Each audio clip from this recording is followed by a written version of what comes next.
Welcome to KK's Quilt Studio and 5-Minute Fridays. In this week's topic, we're going to discuss setting up your workspace in Art and Stitch. Whether you own Art and Stitch Base for quilting design or the add-on tool Art and Stitch Plus for quilting design, the topics and tools we discuss today are much the same. When you open your Art and Stitch program, you'll find the menu ribbon across the top. Underneath is your horizontal toolbar, and to the left, 2 or 3 vertical toolbars.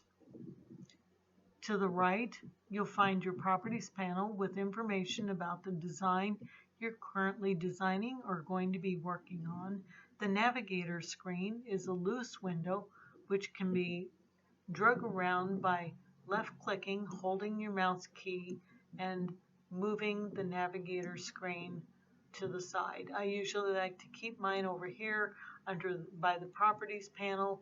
You may need to move it out of the way to access some of the information, or you can close it simply by clicking on the little X.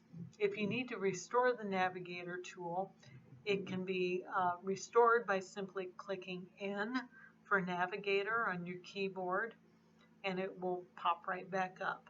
If you'll watch the rulers up here on my screen, you can zoom in or out simply by clicking and sliding left or right on this little slider bar. Down below we have a sew out simulator and our thread palette. You can change the thread palette simply by clicking here and changing. Not so much important in Art and Stitch Base, but it is more important when you are working on the embroidery side of Art and Stitch.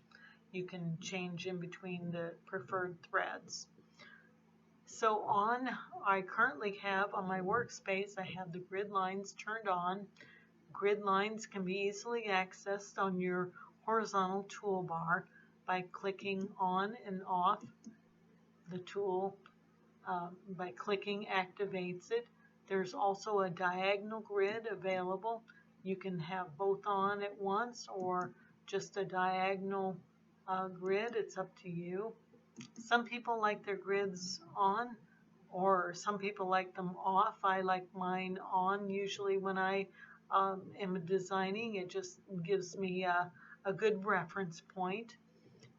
Your ruler bars here to the side can be more information. If you right click on your toolbar anywhere, you can set them to metric or English, whichever is your preference, and turn on or off your grids. There are also some snap-on preferences. Some have shortcuts, so Snapped Anchors has a keyboard shortcut of S's, so we'll talk more about those in designings. And here you can go right to your grid settings, or under Tools on the menu, if you go under Preferences, you'll also get this window on the tab. Under Preferences Grid tab, you can set up the spacing of your grid lines. Now this is for these lighter gray lines which appear here horizontally and vertically on your page. You can change the color by clicking on the drop down menu. If that's not enough colors for you, you can go to More, and there is an array of custom colors to set your preference. Your major grid lines are the ones that don't appear as often.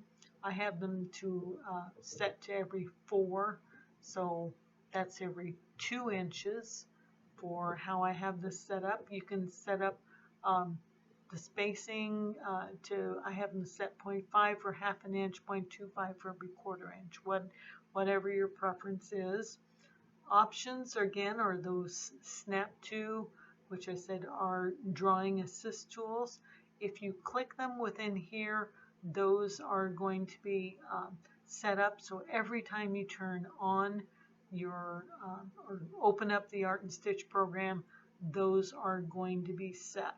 So if you click on that, that is going to have the Snap to Grid tool set up for your workspace every time you open the program or open a new design.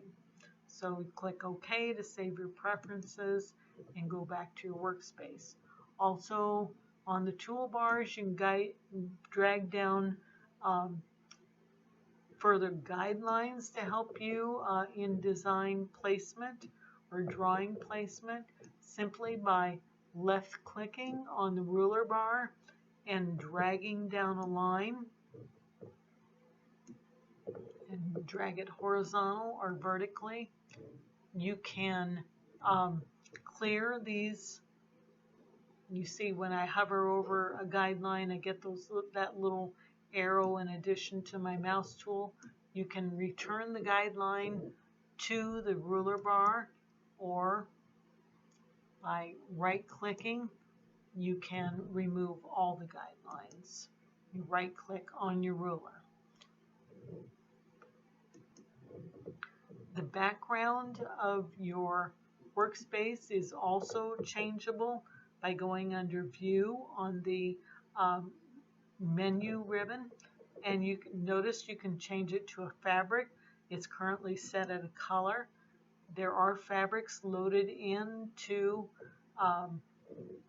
the Art and Stitch program. You can choose one of those, and if you click, let's click something there. You can click apply and your background is now a fabric. Go back to reset it, change it to color, and here again, if that's not enough color, you have your color array so you can do something custom.